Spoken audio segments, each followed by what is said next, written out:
البهاء مشكلة برضو. ضررها الأكبر أنا بشوف إن هو ضرر نفسي.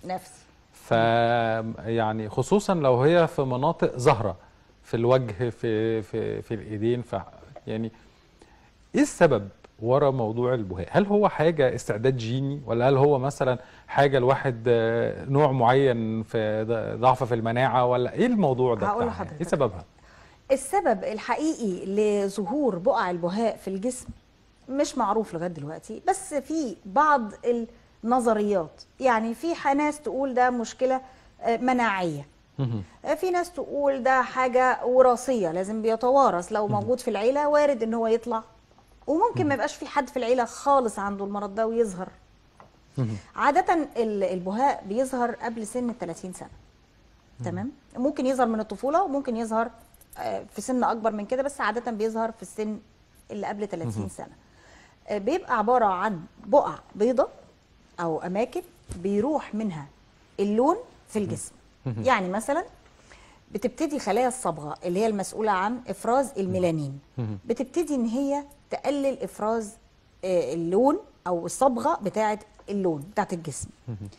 الصبغه دي مش بتقل بس من الجلد، على فكره ممكن تقل كمان من الشعر، ما هو كلها صبغه. احنا خلايا الميلانين او الميلانين بيتفرز من اللي هي الخلايا الميلانينيه دي، بتفرز المواد دي او اللون الصبغه بتاعه الجسم، وبتفرز صبغه الشعر، وبتفرز صبغه الرموش والحواجب وكله.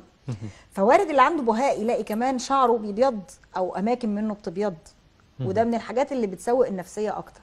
في ناس بقى بيبقى منتشر عندهم مثلا واخد نص كف ايدها او كف ايدها كله، واخد وجهها، واخد قدمها كله. هو عاده بيبدا لازم بالايدين وبالوجه، لازم بتلاقي حاجه فيهم. يعني مش ممكن يجي في منطقه في الرجل بقعه بس كده، ممكن يجي في حته معينه في الوش او في الراس بقعه وتفضل معاها طول العمر. بس الاساس اللي احنا غالبا بنشوفه الايدين والوجه هو اللي بيبدا فيهم في اماكن معينه.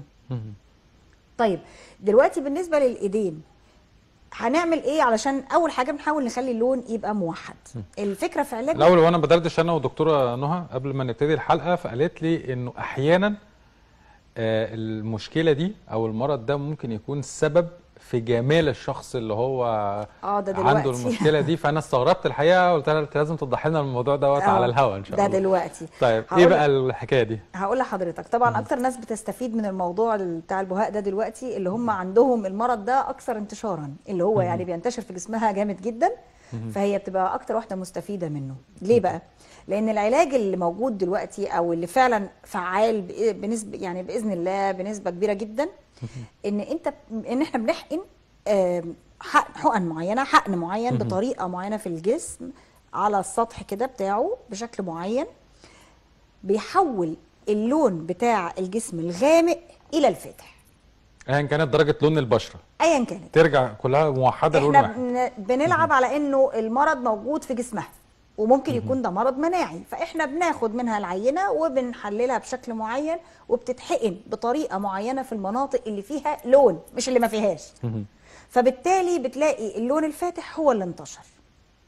تخيل بقى حضرتك لما لون البهاء الفاتح ده ينتشر في الجسم كله، فطبعا البنت بتبقى بياضها شاهق وبتبقى مميزه جدا.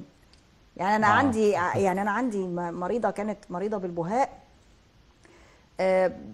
بسم الله ما شاء الله ربنا كتب لها الشفاء. ده سر ومفتاح من مفاتيح الجمال اللي ربنا ممكن يوهبه للناس. ده سبحان الله بقى. هي مكلماني من اسبوعين تقول لي دكتور نهى انا دلوقتي مرضي بقى هو في يوم من الايام سر جمالي. قاعده بتحكي انها قاعده في وسط المدرج بتاعها، وطبعا لونها وجمالها ظاهر جدا. فاللي بيشرح الدكتور اللي بيشرح لهم المحاضره بيشاور عليها يقول لها يعني مثلا لما يكون الجمال صارخ كده او البياض فظيع كده، فبيبقى 1 2 3 وبيشرح. فهي بقت رمز للجمال في وسط اصدقائها.